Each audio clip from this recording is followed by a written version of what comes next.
Saturday, and I know a lot of people are full of disappointment in terms of the results that we got in the game against Niger. But anyway, the show must continue. This is Off the Pitch, the show that comes your way every Saturday here on Camnet TV at 9:30 hours. And I'm your host, Amos, aka Amore. And I'm not alone on set. I'm joined by one Augustine. Augustine, welcome to the show.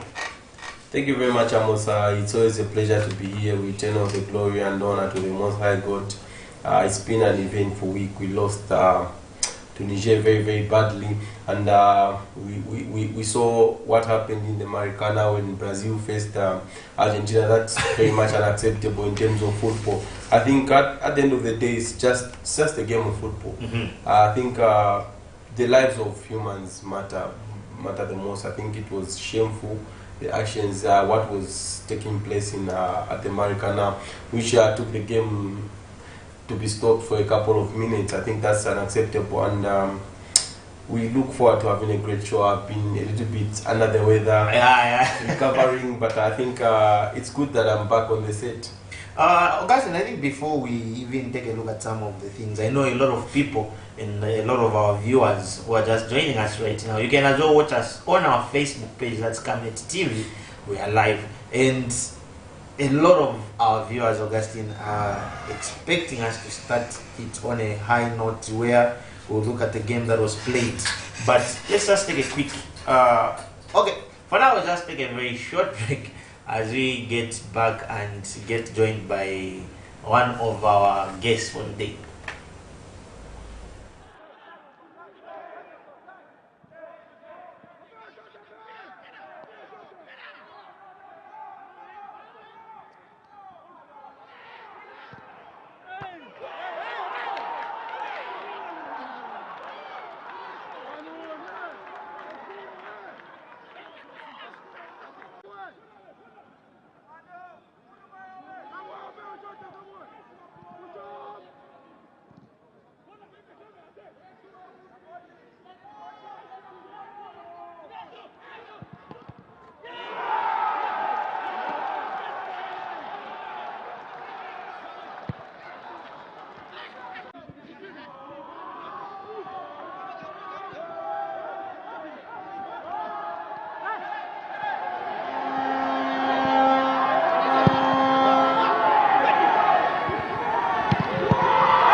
That's what happened in the game that we lost. And okay, joining us on set right now is one of our usual Augustine Kondimat is now a guest, not a co-host. No, it's good to be back home. And Augustine, I was watching you last week. And, you really hammered the nail on the head. And to our dear viewers, it's good to be back, and I'm very privileged to be here. And we thank God for the gift of life that we're enjoying, and just to be here to discuss nothing but the best of what we do week in, week out. And it's been a very, very nice week, and thank God. We enjoyed a bit of some rains in the week. It's been too hot, but I think it's getting cool now. Yeah, I think Ngana Football Club really did those rains, yeah? Because now, after the result on Sunday, we won't see Mr. Scombe up to next year. And they emphasized last week. But who doesn't know that Ngana is losing tomorrow? You think it will shock you? like we didn't expect you to do anything in the game against Power Dynamo. But I knew. But so there's nothing strange. Why strange. did you disappear? Well, I disappeared. You know, every time when there's something that has happened, it's good to hibernate and just reflect on it. How you are wasting your energy on things that you shouldn't be wasting your energy on. But again, I think the game against Power Dynamos that we emphasized so much last week, it was a good game, very good crowd, very good support.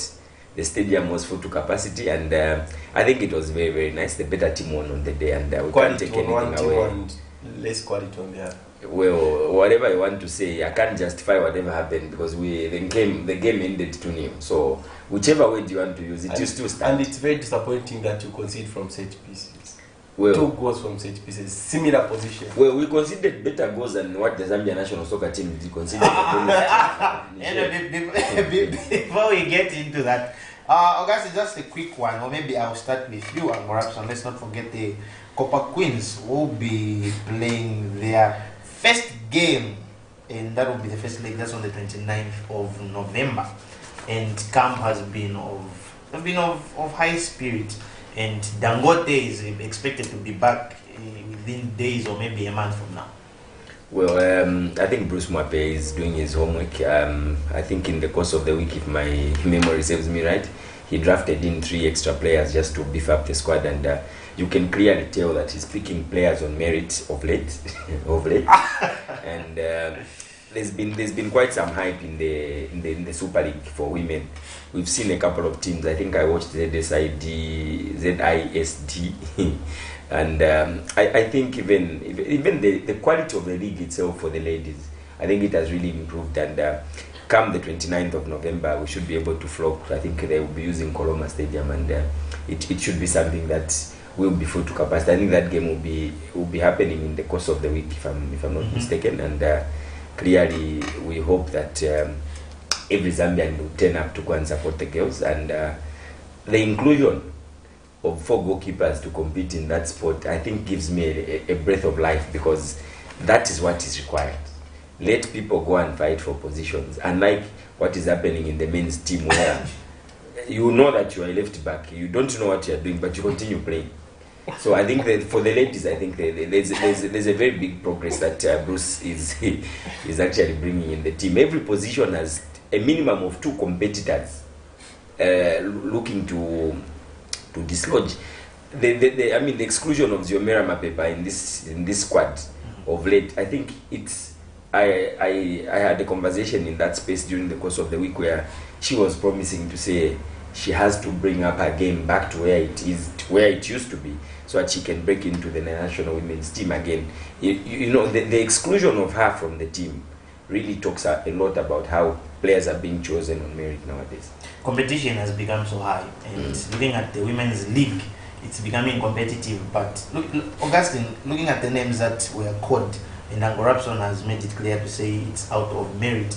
Are you in full support of that?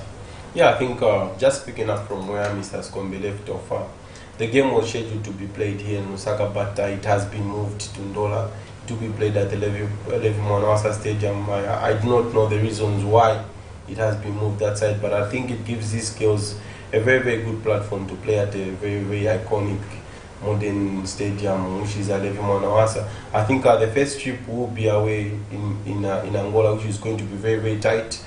We expect foreign-based players like Barbara Banda, Helen Banda, Misozi to join the team in Angola. They won't come here in Zambia, but they will just train them directly in Angola. And what we've seen is that the previous COSAFA edition, opportunities were given starting from the technical bench. It wasn't Bruce Mwape who was calling the shots, it was Florence. So you could see that at least she gained some experience being she has always been on the right side of Bruce Mwape.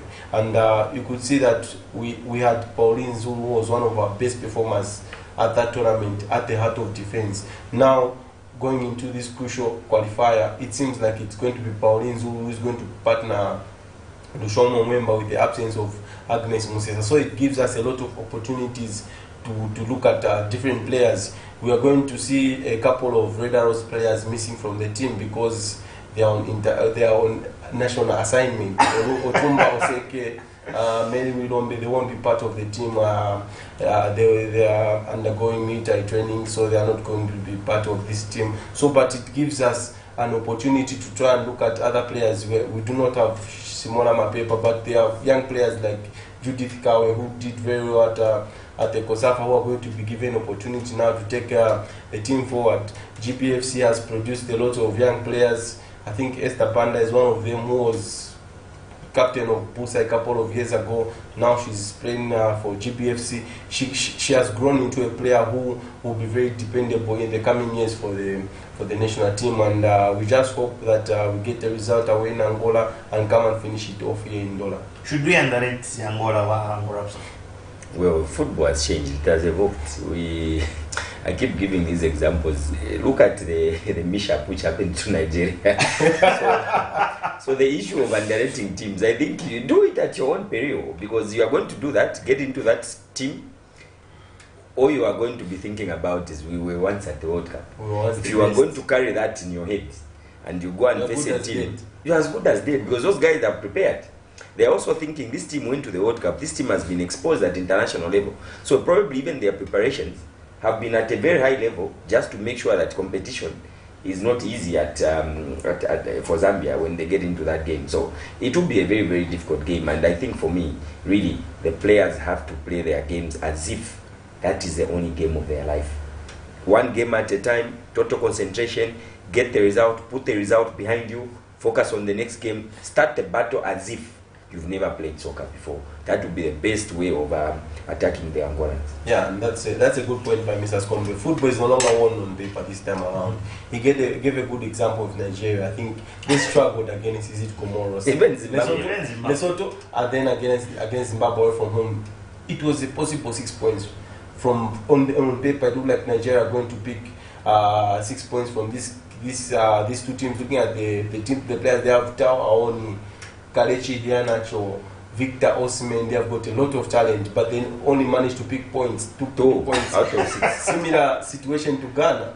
They struggled against the Mauritania, who we beat, was it 4-0 at the Hero Stadium. Then they went to Comoros Island and got beat. They have got Iñaki Williams, they have got Muhammad Kudus, they have got Dede Ayew, they have got Jordan Ayew. Football is not won on paper, it's won on the field of play. Anyway, all the best to the Copper Queens as they take on Angola, in the first leg will be played on the 29th of November, and we'll host them back here at the Levi Mwanawasa Stadium. That's on the 5th of December. And it's not second. No, it's the 5th. Yeah, and Rapson wasn't here last week when we went through the squad that played, or the squad that won here at home. But looking at the result that the Zambia national team gave us, I don't know if that's what you expected, Rapson, looking at the first performance that we played here against the Congo Brazzaville. Well, I don't know what went into the heads of the players in the first half against Niger. It was a very, very lackluster performance. Everybody was just haphazard, neither here nor there. We didn't play the way we played against Congo Brazzaville, and the first half was pathetic to say the least, and to concede a goal within the first 6 minutes of the game is totally unacceptable for a team like Zambia that has a very good record under Avram Grant, a very good record in the past under Avram Grant, and to go and concede a goal in the first 6 minutes, I was a little bit disappointed. But clearly our defense had a lot of gaps in defense. We had a lot of gaps in defense. You would be wondering where, for example, if you look at the second goal, the one that was just from showing, you would see that there were only two white shirts in the box with a lot of green shirts, but they were all misplaced. So even when you look at the very first goal that came through from the left side of the pitch, where we can say from our end there was Benedict Chepeshi on the far side, you could tell how heavy that those players were. Benedict Chepeshi tried his best. Yes, kudos to him. He's been fantastic. We can't entirely say he caused that, but they used his wing. He had the tackle. He threw in a tackle which was short. The striker went and managed to cross the ball. But where you see where the goalkeeper was and where the defenders were, you are like, so the ball, how can the ball pass in the midst of three of our players and allow a person who's standing behind two of our players in front to slot that ball in? Where was Lawrence Nenga there? He dived. Where he dived, I don't know how short his hands were on that day. And when you look at it, really, it was a very, very lackluster performance in the first half. We went on to concede quickly the second goal. The same thing happened on the second goal. Of course, that guy, anyway, I'm not a referee, but I think he was free. He came through it from an offside position. He got the ball, managed to walk through the beacons, walk through the defenders who were standing still there. And they managed to push in that ball, and we went into halftime trailing by 2-0. I didn't give up. I knew that Abraham Grant is going to engineer and cook something from there, and clearly we saw what he did, and the second half looked much better and lively. And these are games where we say if we were given an extra 10 minutes, we would have won that game. But football is played on 90 minutes, and after 90 minutes, Patson Daka rescued a goal for us, and it's 3 out of 2, 3 goals out of 2 games for him. So which is very, very brilliant. I think when even when he has gone back, I think Enzo back home. He's the only Leicester player scoring for international for using. So this Enzo Maresca there, I think he must. Maresca is not called. Nacho. They have got Nacho. They have got Wilfred Ndidi. They are not scoring. It's only Patson. In fact, those even at their own club, they are not scoring. So you find that they all enjoy their own time on the bench. They see Nacho gets a bit of some game time. He scores once in a while, but I think Patson Daka is vindicating himself. I'm sure he's working very hard in training. This is one player who doesn't concentrate on what people are saying. He focuses on what he needs to put in. The more he sits on that bench, the more he trains hard, and the more he shows the results. And these results, if he's not going to be given chance to show that work that he's putting in training at Leicester City, he'll always come and show it for the country. You know, Augustine, before you just maybe add up on to what Rapson has said, if you can just have a display on the 2 squads that we used on the 2 games that we played. The first squad is the first team that we started at home, and the other one is the team that we started away. Maybe just to have a bit of a comparison. And my favorite player is there. Those are the 2 teams that we use. The first one, the one that we've got one Roderick Kawe, it's the team that we used at home. That was the starting 11, and the other one is the team that we used away. Yeah, I think. I do not think it was necessary to make changes in the game against Niger away from home. Probably we felt that we were in a very, very good form, and we would go there and probably walk away 3 points. I think our midfield was just too open. You cannot go away from home and play without a natural holding midfield. You could see at the position of Emmanuel Banda was very much questionable because he loves to go forward. He's not someone who will hold and protect the back four. Benson Sakala would do that. Yes, he didn't have his best of games against Congo Brazzaville, but he will always be the one that will try and screen and close spaces in our central midfield. If we wanted to go with that approach, probably would have changed our entire tactics on the day.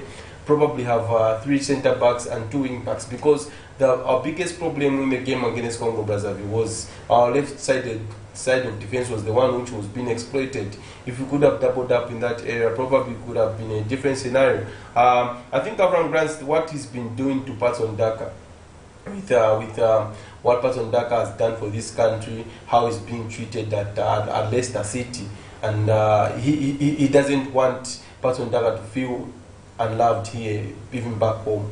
But you could see that he has to do the same thing, probably Tandy Mwape is going through the same similar things with Patson Daka at TP Mazembe. He's being made a scapegoat by the coach who came in at TP Mazembe. So I feel with how Tandy Mwape has helped us through these qualifiers, he has played a very big part. You remember he was a starter with Franklin at the first 2 games when we went for the African qualifiers. He was our starter in the first 3 games before Avram Grant took over. Even in the first game when Avram Grant took charge, he was a starter. I think the only game which Tandy didn't start was away in Comoros, because he wasn't caught up for that game. In the game against Ivory Coast here in Zambia, he started as a right back. So you could see this is a guy that has helped us through the qualifiers. Probably they need to come in now to help him, because the situation at Mazembe is not improving. He's not been selected, and because the coach came with his own players from West Africa, which has made it difficult for Tandy or Kabaso Chongo to try and play at TP Mazembe. So he need to be helped the way we've seen with Patson Daka. And in central midfield, we need Kelvin Kapumbu. It was clear we need Kelvin Kapumbu. Yeah, because he's not the guy that will build up play with back to play. He's not very, very good in terms of doing that, recycling the ball, but he's good as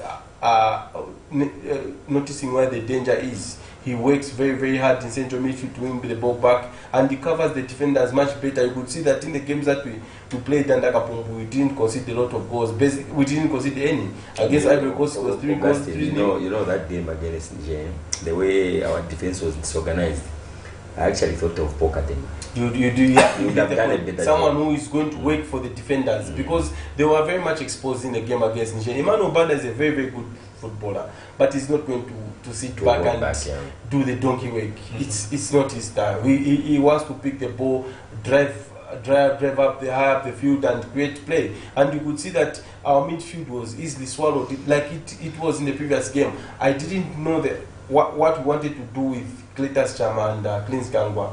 They had a poor game in the game against Niger, together with Emmanuel. But I think, if we are going to be honest, all the 11 players that featured on the day, they had a very, very poor day at the office, including the goal scorer Patson Daka. I think he didn't link play well like he did in the game against Congo. He didn't run in behind. I think what we wanted to do is that even in the game against Congo, we wanted to progress in wide areas. We created a lot of overloads, but Niger sensed that and they closed those channels, and it made it very, very difficult for us to try and penetrate. I think the only attack we had in the first half was the Lamek Banda when he hit the post in the first half. That was the only attack we had in the first half. So it shows you that we are very, very poor going forward. We are very, very poor defending. Then what were we doing in the game? Nothing.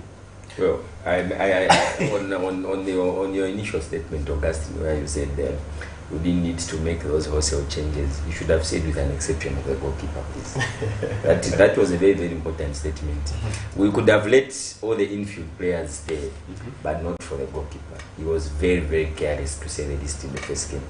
Yeah. Very, very careless. And this is one player who's had one Premier League game for his club. And in that very one Premier League game for his club, he conceded 3 against Cabo Warriors. He has never started the match for Green Buffaloes other than that same one. So for me, that change, yes, we could have maintained it. But I think I was also a little bit disappointed. This was a game for Lawrence Mnenga where he needed to make those fantastic saves just to make sure that he justifies why. Because a lot of people called for him after the first game. Huh? He should have justified why he's been selected ahead of Francis Mansa. But even his performance was quite lackluster. Though I don't blame the selection of these goalkeepers. We've got a lot of foreign goalkeepers in the league who are doing very fine. So you notice that it's very, very difficult for the coaches to pick local goalkeepers who are doing very fine at this level of football. Of course, there's Sirio for Zesco, who's also been outwitted by Ian. Is it Ian? Ian Otieno. Ian Otieno is doing very fine. But why did they go and go to Zesco United, how do you go? You know your own number one goalkeepers, even the guy who is at Zesco United, Tieno, he goes for the international. Yes. Yeah. So how do you probably our players should do away with the money and concentrate on their careers? This is one thing which we have to try. No. You need to think about money also. Money is also important.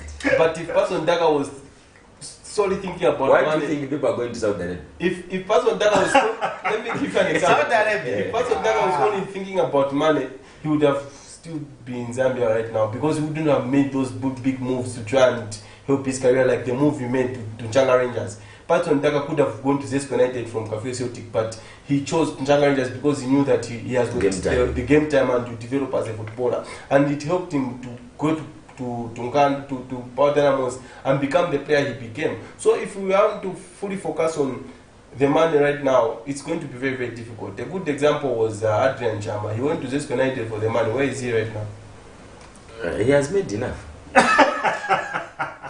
Let's move on. He has made enough. Yes. But anyway, look at the target. I think it's like the way Aaron Katebe was making transfers those years. Every one season he would move to another club. And he would make sure that he's a free agent. There are a lot of players that have chose to go for the money. One was one promising centre back who was Bernard Mapidi. He could have made the move when he was doing very well at Zesco United, but he kept on being the guy on the bench who was clapping for his friend. Where is Bernard Mapidi today? But then, Angorapson, I think this is an issue that we've been having of late, and a lot of callers, Augustine, if you noticed last time, they were having an issue in terms of the goalkeeping department. But as it stands, Angorapson, who stands for it? Well, when you look at the goalkeeping department, it's a very, very tough call, to be honest. Very, very tough call. Mention the goalkeepers that we need to bring on board in the national team. What are they doing for their clubs? Number one, Tostan Sabata, always benched. Sirio Chibwe, always benched. We go to Francis Mwanza. This is the 12th game. He's played one for his club. Let's look at Cabo Warriors. They have a foreign goalkeeper. Let's go to Musa. But Cabo Warriors, at least they brought in that young boy from Trident who was keeping Mwanza on the bench. He has started playing. Mwanza was not even being kept on the bench. He was in the terraces. Game week in, week out. The first few calls he was called to the national team. He was a third choice goalkeeper where he was coming from. He's gone to GBFC, second choice goalkeeper. So it's a very, very difficult call. When you look at, let's go to this Zanaco Football Club. Who's their goalkeeper? Foreign. Let's go to Musa. Who's their goalkeeper? Where are you going to find the local goalkeeper other than at Tinkana Football Club where we leak a lot of goals? It's a very, very difficult call for the coaches, to be honest. Yeah. We have to work with the ones that we have and try and improve them. So I think it all comes down to coaching and how we've structured our football. We've seen that there is a gap in football, which is probably goalkeeping, left back, holding midfield. But what are we doing as a country to try and develop players in these areas? You could see that we go to Red Arrows, there's Charles Karumba, but I do not fancy Charles Karumba to be number one for Polo Polo. He has got a mistake in him. So I do not think Charles Karumba can be the guy that will be number one at the AFCON. If his deputy Japan Tembo, he's a young upcoming goalkeeper. He has got the potential to be a top goalkeeper, but he needs to work very, very hard to get to those high levels. What we have in terms of our league, to a goalkeeper who will feel comfortable with going to the Africa Cup of Nations, the closest is Roland String. Roland String is our main man when it comes to goalkeeping. He looks like he's a real deal. But when you look at it, analyze it critically, when we are playing teams like Morocco, who are going to put in a lot of crosses and balls into the box, with El Naziri attacking them, will Lawrence come and command this area, win those balls? With Hakim waiting. Yeah, that will be another area where we'll be tested when we go to the Cup of Nations. But I feel Rollins is the guy that will take us forward. You look at Lamek Siam at Zanaco, his performances are not... He's always benched. Yeah. So you could see that his performances are not... He was one goalkeeper who I thought was going to hit the high heights, but he hasn't done that. I think we just need to step it up in terms of the goalkeeping department. Left back, I was speaking to a lot of people. We want to take off Lodrick away. Who do we bring in? What has happened to John Shea? he's struggled with injury this season. That's the biggest problem with But the he young was boy. But he's a very good young left boy. back, yeah. If he can be consistent, probably he will be the one that will take up that position. We had Atletico Malo of Atletico Lusaka. He's moved on to GBFC. He hasn't seen a lot of game time. Probably could have been a boy that would have been looking at, because you remember Avram Grant had caught this boy up to the national team. Prosper Chiluya was one who was deemed to be the future left back of Zambian football, but he's never consistent with his performances. I think it's all down to our players, their character, their behavior, their attitude on and off the pitch, which kills our football mostly. That's why you've seen Avram Grant is opting to go with foreign-based players in his lineup, because he's seen probably our local players are not consistent enough. But anyway, moving forward, Bolayapa ZD is also back today, and let's just take a look at some of the games that are happening. And today at 13 hours, we've got Prison Leopards who will be hosting Mufulira Wanderers, and at 15 we've got Kawe Warriors who will be hosting Zanaco, and then Power Dynamos will be hosting FC Muza, Nkwazi will be hosting Trident, Green Eagles will be hosting Napsa Stars, and Konkola Blades will be hosting Forest Rangers. These are the games that are being played today. Any comment on the games? Well, interesting enough is a double header that is happening in Kabwe, and I think even the first match will be very, very electrifying if you ask me. Prison Leopards hosting Mighty Mufulira Wanderers, who have actually found that they are not going to be demoted, and they are doing everything possible to stay in the Super League, and it will be a very, very interesting early kickoff this afternoon, and I think it will be a stalemate. It will be a stalemate because the two teams have also struggled in their own ways. They have similar attributes, similar style of play, and a draw will be sufficient for both teams. They need to share the spoils. The second game is what is interesting, where my sensational Zanaco Football Club will be going away. My inconsistent sensational Zanaco Football Club is away to Cabo Warriors, and Cabo Warriors and Danubamamba have done extremely a very, very good job. Great improvements we've seen at the club. They are beating clubs as if they are playing. And I wouldn't be surprised if Sensational Zanaco comes back with broken ATMs. Oh, guys, another interesting game. Power Dynamos hosting FC Muza. Yeah, it's going to be a very, very good encounter. The previous time when FC Muza traveled to the other Davis Stadium, it ended 0-0. I think even the reverse fixture in Mazaboka ended goalless. So it was difficult to separate these two teams last season, and they eventually went on to finish first and second. Power Dynamos, I think they will be boosted with the fact that they did beat the noisy neighbors in that local derby played at the Woodland Stadium. Andy Boeri back scoring against the Nemesis, and Godfrey Ngwenja, I think he's a player who has come back to his best form in the last few weeks. Everything good about Power Dynamos seems to be passing through Ngwenja, and you could see that he has taken off at least the pressure that was there on the young good captain. Yeah, because I think it was always the young Budo to try and make things happen for Power Dynamos in the first few weeks of the season, because you did realize that Frederick Mulambia was out injured. Godfrey Ngwenja now is back, he's doing very, very good, and you fancy Power Dynamos try and get a result at home against a very, very stubborn FC Musa side who struggled last weekend against Konkola Blades. They've struggled in the last 2 weeks. They got beat at Timbwela Stadium by 2-1. Emmanuel Chaula scoring that late. We needed them to lose. They can't go unbeaten for 12 weeks. We needed them to be disciplined by the officers. Who is doing a very, very fantastic job with young players. And they went on and drew against Konkola Blades, firing blanks. And you would have thought a game against Blades, Musa would have won that easily. Now they are going away to Power Dynamos, another tricky encounter. If they do not win this one, probably their confidence will drop at a very, very wrong time of the season, because we are getting closer to the qualification of the APSA Cup, and no one wants to miss out on APSA Cup. But I do. Ghana has already lost. You can't say no one. There are some of us who are winning. You're not winning. It's just the things are hard. Yes. Angorapson, best on championship hosting Mwenyachi Pepo. That's Forest Rangers. Forest Rangers. Let's collaborate. It's a tough one. I think Ahmad Bey is back on the field of play. He's in charge of the sharp razors, Kongola Blades. He's one man that I think has been vindicated with the performance of Ghana Football Club and what has been happening at the club.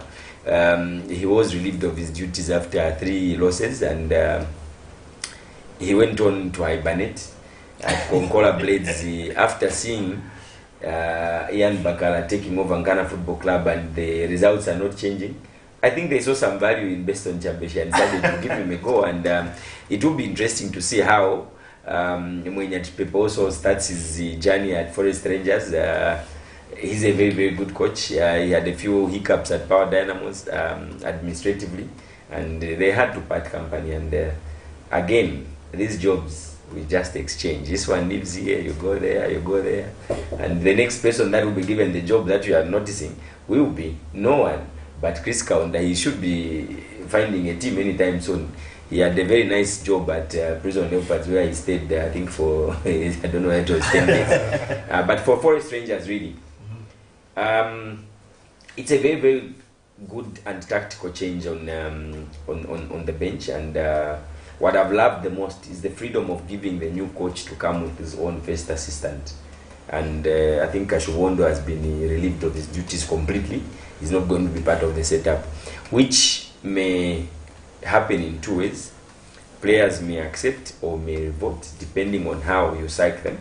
But I think for me, a young coach like Mwenyati Pepe, I think understands the players better because he's quite young, and he understands them. And I'm sure during the international break, he's done quite a couple of things to make sure that he delivers a result. So Kongola Blades, for me, that game, I am fancying Forest Rangers to emerge victorious in that game. Tomorrow Sunday, Yes. 6th.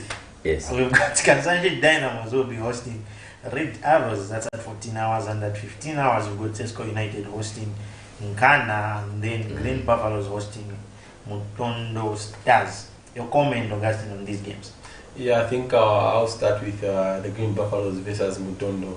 GPFC will need to start picking up points and getting results, and probably Masao Sotembo now will need to come in and help Francis Mwanza, because the longer he does not play Francis Mwanza, questions will arise. Why is Francis Mwanza being picked? And It's because Kasongo is better. Kasongo is a joker. Yeah. But between the two jokers, Kasongo is a big joker. I think Look, Francis Mwanza is a better goalkeeper. Augustine Kasongo. Kasongo is a joker. Yes, he took Celtic to National League, and now he went to GBFC. He's been getting a couple of red cards with a couple of silly goals. But when you look at the two jokers, one should be more of a joker than the other. I think This joker that you're trying to support was given a job in Cabo.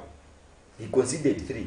Yeah, and he was put in that game basically to prove a point. Sometimes you're just thrown deep into the frying pan. So you wanted him to play against 3 days. It was a similar case with the young Francis Mwanza. I think he's not the West goalkeeper. No, he had a very, very good performance at the Kosafa outing. Remember, even in the 2 friendlies against Egypt and was it Uganda, he did very well. I think what he needs now is just confidence, because settling in at GPFC has proved to be slow. We've seen with big goalkeepers like Andre Onana, he struggled at Manchester United. Sanchez at Chelsea, it has been the same. David Raya has been making schoolboy mistakes at Arsenal, which has led to goals. So even the young Francis Mwanza will just need time to try and build up his confidence. And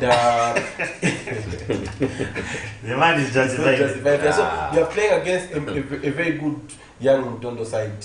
I think they play with high tempo, good energy. They have got that understanding, because they didn't make a lot of wholesale changes coming into the Super League.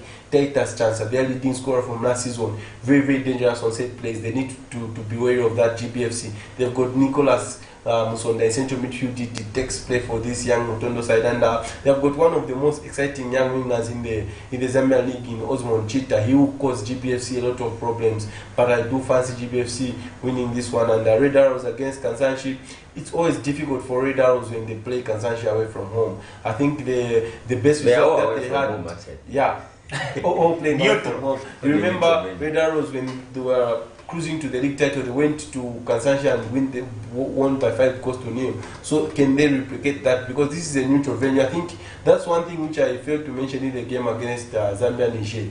The most disappointing thing was that we lost at a neutral venue. Yeah. Where we had to go there and post that game because no one was playing at home. It's similar case to this Red Arrows game against Kansanshi. Kansanshi have been struggling. It was rumored that Munich People was headed there, but he has opted for Forest Rangers. Red Arrows, with the confidence of beating Green Buffaloes, they need to try and go there and stamp the authority and get maximum points. And coming to Nkana versus Zesco United, I fear for Nkana. I do fear for Nkana because it's going to be very, very difficult to get them away from that relegation zone. Looking at the way they are playing, they do not look like they have got goals in their team. I think I was very much disappointed with the dropping of David Kavala in the game against Power Dynamos. Yes, he's out of form. He's not scoring goals, but if you had that target man in the box against Power Dynamos, probably could have caused them a couple of problems rather than starting with Lamin Kafaya. And I do fancy this United win. Amorabson, just a quick one on these games. On which one? Kansashi Dynamos, Red Arrows, Zesco United in Ghana. Good. You know, I'm developing a very soft spot for Red Arrows. When I watched the Airmen torment GBFC, I was so impressed. And to see them making a trip to the Copper Belt, of course, they are meeting Kansashi Dynamos at Nchanga Stadium, and I think Chisimbewe has a very good squad, a very, very good squad, and I love the way he alternates players. He's reserving, he's managing James Chamanga very well. In one game, he'll be on the bench, give him a few minutes. When he regains his strength, he starts and causes damage to the teams. He's really, really technically doing a very, very fantastic job for Red Arrows, and I think even the departure of Boyd Murwanda at Kansashi Dynamos, we have seen how Dono Yobe is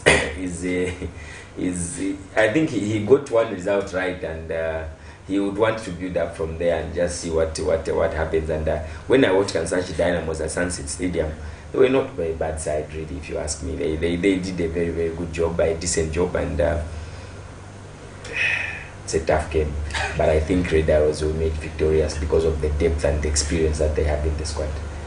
Coming to a game where GBFC and Mtondo, they should put Francis Mansare. I'll be from Mtondo Stars, and we'll come and talk next week. Second game, third game, I think the game that is taking a lot of center stage is the one that Zesco United is hosting Kalampankana Football Club tomorrow at Levi Mwanawasa Stadium. I don't know whether it will be at Levi or Dolayu, whichever one. It's at Levi. It will be an interesting encounter, really, and I think tomorrow's results, we need to begin to discuss performance-based contracts now for everyone, including the executive. I think it's too much now, because you can't be in a position where we are now. One, you are just quick to say, let's change the coaches. You bring one of the best coaches, the results are still the same. The executive should also sit and say, guys, maybe there's something that we are not doing right. Let's step down and allow others to take over. Maybe that would also work well. But I do fear for the game tomorrow, because Chicken George and his Zesco United team, they are quite lethal, very, very lethal, and I can attest. I am not the general who prophesizes anyhow. But I think the game tomorrow, Zesco United will have an upper hand. You know, when you're saying something against a team that you have a soft spot, it's very difficult. But I fancy Zesco United, they will make victorious tomorrow, and it will be a very, very difficult game. But I think when you look at the experience and the depth of the players, I see Zesco United overrunning Ghana Football Club, not by a small margin. Not by a small margin. Not by a small margin. But anyway, all the best to all the teams that are playing today and tomorrow. And let's not forget that the EPL is also back, and we've got an early kickoff today. That's Man City, who will be hosting Liverpool. And at 17 hours, we've got Burnley hosting West Ham, Luton hosting Crystal Palace, and then Newcastle hosting Chelsea, Forest hosting Brighton, Sheffield United hosting Bournemouth, and Brentford hosting Arsenal. Some exciting games that we have, but let's take a look, just a quick, on Man City hosting Liverpool. Whoever did the fixtures in the Premier League did not do justice to this game. How does this game be an early kickoff?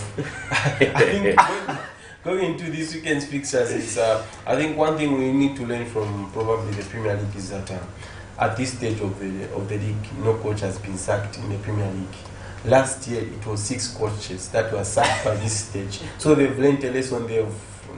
They're sticking to the coaches that brought them into the Premier League, coaches that kept them into the Premier League last season, and we do fancy fireworks at the Etihad this afternoon. But one statistic is that there's only been one win for Liverpool ever since Jurgen Klopp took over Liverpool at the Etihad, and that was his first season as Liverpool manager. So in other words, you are saying Liverpool will be beaten? I didn't say that. Numbers don't lie. Well, for me, that game, if you ask me, Liverpool is not going to sit back. They would like to break that record and come back to the winning ways. It's been very, very difficult for them against Man City at Etihad Stadium, and statistics, like Augustine has said, they have only won one there, and it's been a very, very difficult hunting ground for them, and I don't see that changing this afternoon. As long as Pep Guardiola is sitting on that throne at Man City, go to Etihad and come back with nothing. But you've seen that City are there for the taking if you watch them in the games that they've played. I think even in the Manchester derby, I wasn't very much impressed with the performance that they played against the Manchester United team, which is low in confidence. They were not brave enough. You see, when Chelsea took them patch from patch, what happened at Stamford. So you could see that if Liverpool can go there and be a little bit braver. City's weakest link this season has been on the left side, where Josko Vardy has come in and he hasn't hit the ground running, and that's where Mo Salah plays. Probably that's where Liverpool caused the damage and destroy City from that flank with Ruben Diaz making those. Is Elan Haaland back in the squad? It's a 50-50 thing. They were talking that to undergo a late fitness test, to try and feature. I think it will be a blessing in disguise for Man City if the guy doesn't play, because it's much easier when you are marking a target man than when you are playing with those floating midfielders, number 10s. It's very, very difficult. Virgil van Dijk will never love that. When you look at that, it reminds me of those days when Chelsea never had a centre forward. Yes. They were using midfielders to attack, same as Barcelona. It's very, very difficult because all the centre backs would plan against the centre forward. Yes. Who is one guy who's not there? So to see these midfielders who run rings around, one moment is here, the other moment is gone back to a position that you don't expect it to be. And midfielders tend to make late runs, and they're very, very difficult to track. Another exciting game, Newcastle hosting Chelsea. A very, very tough game. Chelsea is on top of their game. I think Mauricio has done a fantastic job there.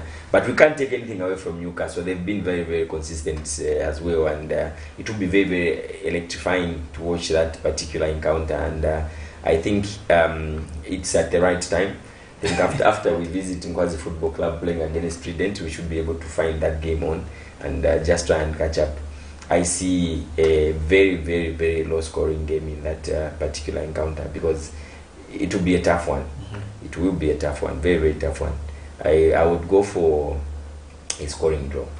Augustine, another game, people maybe the Arsenal fans shouldn't get too comfortable with Brentford. Yeah, it's always a tough encounter when Arsenal play Brentford. Do you remember when Brentford were just got promoted? They played Arsenal on the opening day and beat them by 2-0. And it's difficult that Arsenal are going to face Brentford without their number one goalkeeper, David Raya. He's from Brentford, on loan from Brentford to Arsenal, so he's not eligible to play. So which means now it's Aaron Ramsdale who comes in to be between the six. I think the pressure which comes put over 1.5 himself. The pressure which comes with Aaron Ramsdale is that his father has been in the press in recent weeks, criticizing Mikel Arteta, criticizing everyone why his son is not playing. And now that puts a lot of pressure and scrutiny on his son going into this game against Brentford. And Brentford will fancy that. They will know that there's an unstable goalkeeper in that Arsenal between the Sports and Brand Buemo. They will attack they will cause problems to Arsenal. But the good part is that Arsenal's Gabriel Jesus is back. They missed him a couple of weeks, but Edin Ketia has been doing the job for the Gunners. Actually, I think the Gunners have got like 4 players back in the team, Yeah. up for selection, which makes them gives them a lot of confidence. Due to time, Augustine, I'll start with you and perhaps on your final closing remarks. Closing remarks. Well, let's trek to the stadiums and watch what happens across the country. And those of you who are in Lusaka, at least we only have one game in Lusaka, so we have no choice but to find ourselves at Edwin Imboela Stadium, and it will be interesting to see how the police outfit continues on their good run. And to our dear viewers who have tuned in, I think we are very grateful for your support, and continue watching us, and we'll be giving you nothing but the best. Okay. And yeah, I think my closing remarks is that it was very, very disappointing in Niger, because it has put our qualification, I think, in a very, very difficult position, looking at the fact that Morocco only have 2 games away from home, which is here in Zambia and in Congo. Because Niger is playing in Morocco, so those 2 games will be played. They'll bring them to Heroes or Levi Monasa Stadium. We wait to see, but the fact is that Morocco have got 2 games at home, that 2 games away from home, that look like they are going to be away games, and it's going to be very, very difficult for us to qualify to the World Cup, because we need to beat Morocco now, home and away, for us to have that chance, because we bottled it against Niger. And I just hope that this was an eye-opener going to the big tournament. It has given us an opportunity to rectify this and humble ourselves again, so that we go and perform at the Africa Cup of Nations. And a big thanks to the entire production team for making this possible. A big thanks to all our viewers that tuned in. We always appreciate your effort and your support. See you next week. And this is where we've come to the end of the show. In like and Morabson has emphasized, let's trek to Imboela, where we only have 1 game here, and hopefully as the fans we take it so seriously, so that we feel it up, huh? Because that's one thing that we have to be support what's in here. That stadium starts raining, but it's trouble there. And on behalf of the Window production team, this has been Amos, aka Amore, and on behalf of the Window production team, it's bye bye. See you next week, but stay good for amazing Katamanda is coming on your screens with the weekly gospel.